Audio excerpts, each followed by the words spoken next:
Bonjour tout le monde, ici Monsieur Cacahuète et Zouki dans une pièce. Aujourd'hui, je vais vous parler de l'importance de la prononciation des mots. C'est valable en anglais, mais aussi en allemand et dans d'autres langues. Par exemple, en allemand, le verbe essen s'appeler, on dit ich heiß, et après on rajoute le prénom. Donc là, on va dire par exemple, je m'appelle Cacahuète, ich heiß Cacahuète. Mais attention à ne pas le prononcer trop vite, parce que il y a également un mot qui s'appelle Scheiß, en allemand toujours, et qui veut dire merde, caca. Donc si on prononce trop vite, si on dit ich scheiß cacahuète, ça veut dire je caca cacahuète. Et du coup, c'est plus du tout la même signification.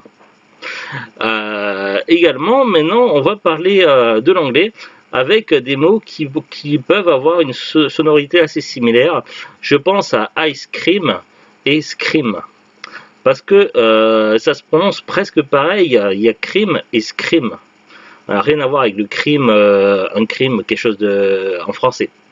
Non. Alors, je vous le montre en écrit. Voilà, ice cream n'est pas égal à ice cream. Qu'est-ce que ça veut dire? Ice cream, ça veut dire crème glacée. Et ice cream veut dire de la glace qui hurle, de la glace hurlante. Donc effectivement, entre de la crème glacée, miam, c'est bon, et de la glace qui hurle, c'est pas du tout la même chose.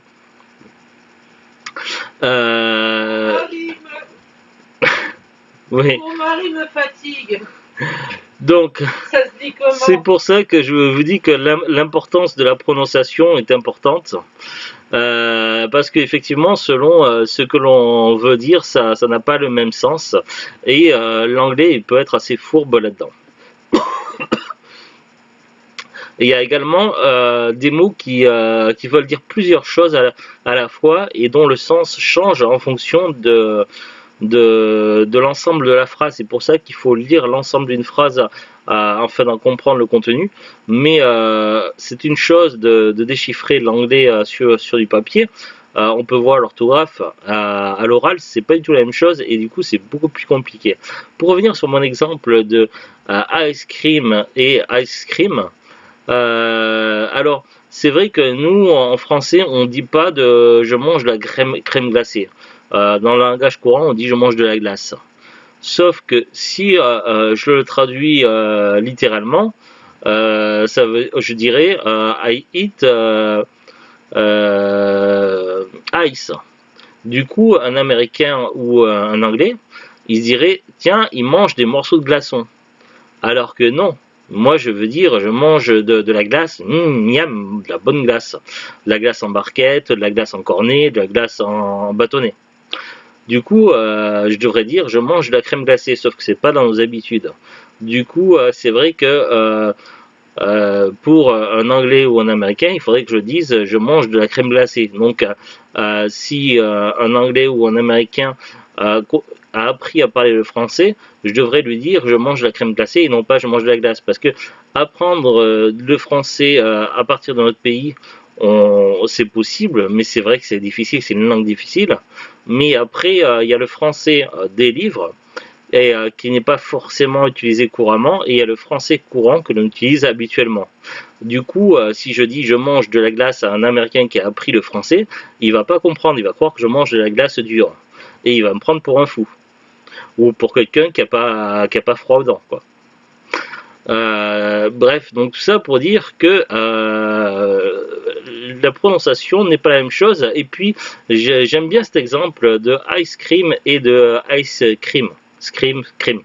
Notamment parce qu'il y a une série de films de slasher movie, la série des Scream, qui est excellent. Mais imaginez si on modifiait l'orthographe et qu'on mettait Cream Movie. Crime 1, Crime 2, Crime 3, ça serait des films sur de la crème glacée qui tue les gens.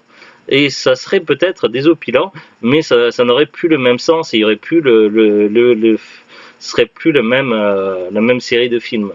Mais ça serait intéressant d'ailleurs, pour rebondir là-dessus, il y a un film que je n'ai toujours pas vu en DVD et que j'ai qu'on a dans la collection Exolute, c'est L'attaque des donuts tueurs avec des donuts qui tuent les gens. Ça a l'air excellent ce film et ça me met un appétit. Voilà, je tousse encore un peu, je suis encore un peu malade, toujours cette rhino. Voilà, donc ice cream et ice cream, ne pas confondre. Voilà, j'avais rien de plus à rajouter. Je trouvais ça intéressant et pertinent d'en discuter comme ça.